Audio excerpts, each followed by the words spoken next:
Эми 9% боюнча 9%дын кириши болгондо биз ушунда өлкөдө 200дөн ашык партиялар бар, бирок сапаты жок. Бүгүнкү күндө биз партия институтун биз колдойбузбу? Партиянын өзү келечеги барбы, жокпу?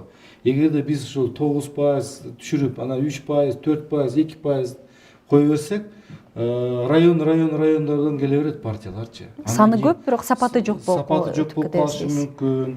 Анан кийин саны көп болуп менен анан кийин эч кандай тиги жыйынтыктар чыкпай калышы мүмкүн. Андан көрө анда бул босогону алып эле, анда президенттик башкарууга өтүп эле, бир мандаттуу округка өтүп эле, анда ушундайга президент башкарууга эле өтөйлүк анда.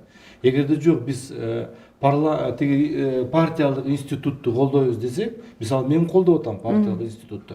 Анткени ал коомдун ичинде талкуу жүрөт, идея чыгат, идея чыккандан кийин программа чыгат, программаны кийин бийликке келгенден кийин ал программа ишке ашырылат да. Ошентип биз партиянын арасында көз караштар атаандаш болсун деген ойдобуз да. Ошон үчүн 9% мен айтканым, бүгүнкү күндө ал 9% бүгүнкү күндө мындай бекитилди деп мыйзам чегинде бекитилди, бирок азыркы учурда өзгөртсө болот. Өзгөртсө болот. Анан биздин укугубуз азыр демилгечилер чыкты, азыр коомдук талкууга чыкты. Азыр бир ай өткөндөн кийин бизге парламент келет.